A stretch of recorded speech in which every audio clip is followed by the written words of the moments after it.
Prime minister Shahbaz शरीफ ने tweet किया है कि यूएस और Iran have agreed on a peace deal और पाकिस्तान उस पीस डील में मेजर मीडिएटर है और वो डील साइन होगी, पीस एग्रीमेंट साइन होगी स्विट्जरलैंड में और पाकिस्तान उसका होस्ट होगा और ये साइनिंग डे होगा 19 जून। ये पाकिस्तान की एक बहुत बड़ी डिप्लोमेटिक एंडेवर है, एफर्ट है, कोशिश है और कामयाब कोशिश है। इस पे किसी दिन अलग हम बात करेंगे, लेकिन इसमें ट्रंप ने भी इसको एंडोर्स किया है थ्रू हिज ट्वीट कि ये डील होने के करीब है और virtual signing off the first draft MOU के फॉर्म में ये भी हुआ है और ईरान भी इसी बात को कंफर्म कर रहा है कि इनके दरमियान में डील हो रही है। पहली बात ये क्लियर कर दूं कि ये वो डील नहीं है जिसको हम एक कंप्रेहेंसिव डील हो गई है, नहीं। It is the beginning for the proper negotiation between US and Iran on core issues. अभी तक इसका कोई भी ड्राफ्ट ऑफिशियली अनाउंस नहीं हुआ है। जर्नल बातें होती रहेंगी, लेकिन कोई ड्राफ्ट अभी न पब्लिक हुआ है और न मुझे लग रहा है कि आने वाले दिनों में इसने होना है, जब तक किसी डील तक ये पहुंच ना जाए। लेकिन ये कंफर्म है कि बातचीत होनी जो है, कोर डिस्कशन, कोर इश्यूज क्या होंगे। नंबर 1 सबसे बड़ा, ईरान स्ट्रेट ऑफ हार्मूज को ओपन करेगा। स्ट्रेट ऑफ हार्मूज को ओपन करने के लिए ईरान इतनी आसानी से तैयार नहीं होगा। क्यों? ईरान के पास पहला बड़ा वेपन क्या था? The nuclear threat. क्या अगर आप मुझ पे सैंक्शन लगाते हैं तो मैं न्यूक्लियराइजेशन करूंगा, इंक्रीजिंग एनरिचमेंट। अब उसके पास उससे कहीं बड़ा पावर आ गया है, that is the capacity to close the strait of Hormuz. पिछले 4 महीने प्लस से बंद किए बैठा है एंड US इज हेल्पलेस। तो ईरान इतनी आराम से इसको ओपन करने के लिए तैयार नहीं होगा। उसकी वो जारी बातें, टेबल से बहुत कुछ उठाने की कोशिश करेगा। फॉर एग्जाम्पल, नंबर 1, सबसे पहला US ने जो ईरान का ब्लॉकेड किया, वो ब्लॉकेड उसको उठाने पड़ेगा और ट्रंप का ट्वीट बता रहा है ट्रुथ सोशल पे कि वो अमेरिका करने वाला है। एक दूसरा, ईरान वॉर की कॉस्ट की रिपेरेशन मांगेगा। कितना, उस पर थोड़ी देर में बात करने वाला हूं। इसी तरीके से वो कंप्लीट क्लोजेज जो या स्टॉपिंग ऑफ द वॉर की बात करेगा, रीजनल वॉर की। इस तरीके से उसके कई सारे डिमांड्स होंगे और क्या कहते हैं, जो उनके फ्रोजन एसेट्स हैं उसको डीफ्रीज करना। इस तरीके से उसके कई बड़े बड़े डिमांड्स होंगे। तब जाके वो इस स्ट्रेट ऑफ हार्मूज को ओपन करेगा। मेरा ज़ाती तौर पे नाकिस राय जो मेरा है वो ये है कि शायद फ़िलहाल ईरान इसको ओपन कर दे, लेकिन दोबारा भी ईरान इसको बंद कर सकता है इन केस डील नहीं हो पाती।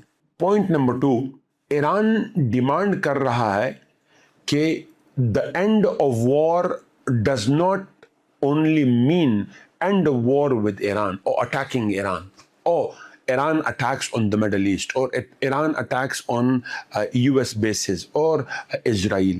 इसका मतलब सिर्फ ये नहीं है। Ending war also means Israel brutalities in the southern Lebanon, वो भी बंद होंगी।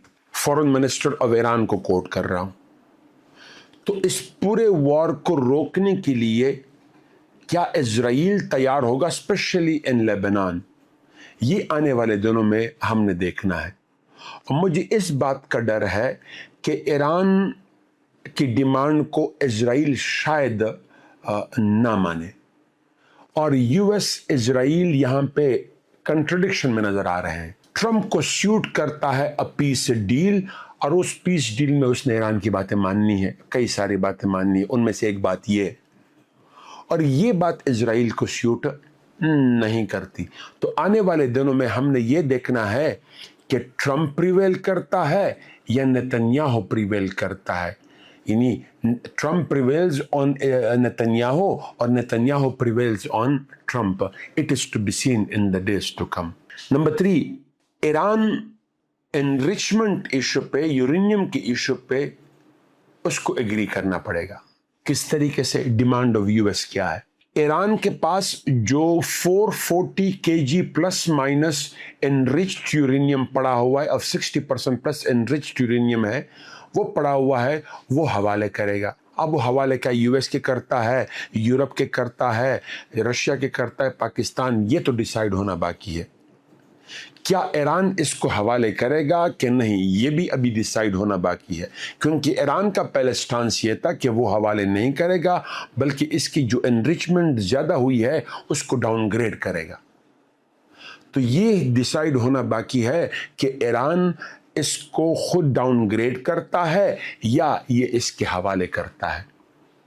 अगर ईरान ये हवाले करेगा तो ईरान उसकी प्राइस लेगा, और अगर ईरान को वो प्राइस नहीं मिलती या वो बेनिफिट्स नहीं मिलते तो फिर ईरान डाउनसाइजिंग, डाउनग्रेडिंग करना पसंद करेगा रादर देन हैंडिंग ओवर। दूसरा यहीं पर न्यूक्लियर में क्या पॉइंट है, दैट इज यूएस की, ट्रंप की डिमांड क्या रही है कि ईरान के पास किसी भी सूरत में, किसी भी फॉर्म में एनरिचमेंट कैपेबिलिटी हो ही नहीं, यानी वो न्यूक्लियर रिएक्टर्स को कंप्लीटली क्या कर दे, वाइंड अप कर दे।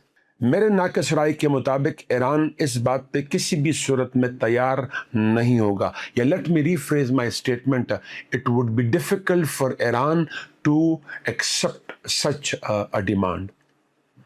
ईरान सिविलियन पर्पस के लिए, यानी बिजली जनरेशन के लिए, ये एनरिचमेंट ऑफ यूरेनियम प्रोसेस को कंटिन्यू करना चाहेगा एट एनी कॉस्ट। और मेरा ख्याल है कि कहीं पे एग्रीमेंट जो आगे होगी वही एग्रीमेंट होगी जो JCPOA 2015 में हुआ था। 3.67% एनरिचमेंट कैपेबिलिटी ईरान के पास रहेगी, और IAEA के ऑब्जर्वर्स को वो अलाउ करेगा। अगर कहीं पर डील बनती हुई नजर आ रही है, मुझे ऐसा लगता है कि शायद इस पॉइंट पे एग्रीमेंट हो। नेक्स्ट, ईरान के फ्रोजन एसेट्स हैं। आप लोग मुख्तलिफ फिगर्स देखते हैं, कोई $12 बिलियन की बात करता है, कोई $24 बिलियन की बात करता है, एंड मूव ऑन। स्टेट के जो एसेट्स हैं वो तकरीबन $24 बिलियन हैं। JCPOA एग्रीमेंट जब हो रहा था तब $24 बिलियन के एसेट्स थे। वो डिफ्रीज होने थे स्टेप वाइज, और वो होना शुरू हुए भी थे। एक तो वो अमाउंट है, दूसरी अमाउंट ये स्टेट की अमाउंट है। रिमेंबर, एक अमाउंट है द ईरानियन बिजनेसमैन जिसके एसेट्स रखे हुए हैं यूरोपियन कंट्रीज में, यूके में, फ्रांस में, जर्मनी में, बेल्जियम में, स्पेन में, एंड गो ऑन। और उसके अलावा UAE में, खासतौर पर दुबई में उनके एसेट्स पड़े हुए, कतर में पड़े हुए, एंड गो ऑन। वो फ्रोजन है। और टोटल अमाउंट, एक एस्टिमेटेड फिगर क्या है total including the state and the rest, 130 billion से लेके $150 बिलियन तक ये अमाउंट है, which is a humongous amount. ये अमाउंट ईरान चाहता है कि डिफ्रीज हो। जिस तरीके से JCPOA के पास बाद इसमें डिफ्रीज होना शुरू हुए, क्या यूएस इसके साथ, यानी ट्रंप ईरान के साथ इस बात पे एग्री करता है? मुझे लगता है कि जिस तरीके से JCPOA के तहत एग्रीमेंट हुई थी, स्टेप वाइज डिफ्रीजिंग, मुझे वही प्रोसेस दोबारा होता हुआ नजर आ रहा है। फॉर एग्जांपल, UAE शायद सबसे पहले अनाउंस कर दे, बातें चल भी रही है कि 20 बिलियन प्लस माइनस और इवन मोर जो UAE में ईरानियन के एसेट्स हैं वो डिफ्रीज हो जाएंगे, फिर कतर में होंगे, फिर शायद UK कर दे, फ्रांस कर दे, एंड गो ऑन। लेकिन वो $24 बिलियन के जो रिजर्व्स हैं वो US ने फ्रीज किए हुए हैं। वो बकिया को तो US के डायरेक्शन पे फ्रीज किए गए हैं बाय द रिस्पेक्टिव कंट्रीज, ये US ने खुद किए हुए हैं, वो भी डिफ्रीज होंगे। तो आने वाले दिनों में हमने ये देखना है कि US कितनी ज़्यादा डिफ्रीजिंग के लिए तैयार होता है, और कितने टाइम में और कितना वॉल्यूम डिफ्रीज होगा, और उसके कंडीशंस क्या होंगी, ये आने वाले दिनों में ये डिसाइड होना है। मुझे ऐसा लगता है ये एक कम्प्रिहेंसिव एग्रीमेंट नहीं होगा, और ये टाइम लेगा। اور وہی بات تھوڑی دیر پہلے میں نے کہی تھی کہ یہ ڈیل کامیاب ہوتی ہے کہ نہیں، اور یہ ڈیل ہو پاتی ہے کہ نہیں، کیونکہ Iran would try to take more from the dialogue table, negotiation table, and US would try the same کہ وہ ڈائلاگ ٹیبل سے زیادہ میکسیمم لے، کنسیشن ایران سے لے اور ایران گیو اپ کر دے. دونوں اپنی ایفرٹ کریں گے، لیکن سب سے بڑی بات نتنیاہو کیا کرے گا، کیونکہ اس ڈیل کا سب سے بڑا لوزر کون ہوگا؟ اسرائیل، اسپیسیفکلی نتنیاہو. تو آنے والے دنوں میں ہم نے یہ دیکھنا ہے کہ یہ ڈیل کامیاب ہو پاتی ہے کہ نہیں. Thank you.